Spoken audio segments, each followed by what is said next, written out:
বিকালে কি খাবো চিন্তা করতে করতে বানিয়ে ফেললাম ফ্রেঞ্চ ফ্রাই, যা ছিল খুবই ক্রিস্পি এবং মজার। ফার্স্টে যেটা করতে হবে যে আলুগুলোকে ফ্রেঞ্চ ফ্রাই শেপে কেটে নিয়ে ভালো করে ধুয়ে নিতে হবে।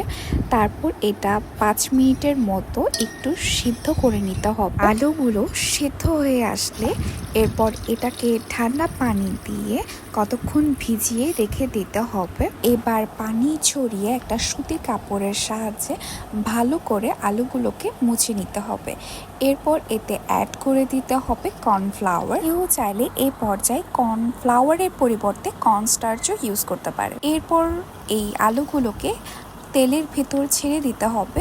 এরপর এই ফ্রেঞ্চ ফ্রাইগুলোকে ভালো করে লাল লাল করে ভেজে নিতে হবে। ভাজা হয়ে গেলে এর ভেতর লবণ এবং গোলমরিচের গুঁড়া অ্যাড করে দিতে হবে। রিভিউ যদি তোমাদের সাথে করি, এটা ছিল অসাধারণ। তোমরা কিন্তু এটা ট্রাই করে দেখতে পারো।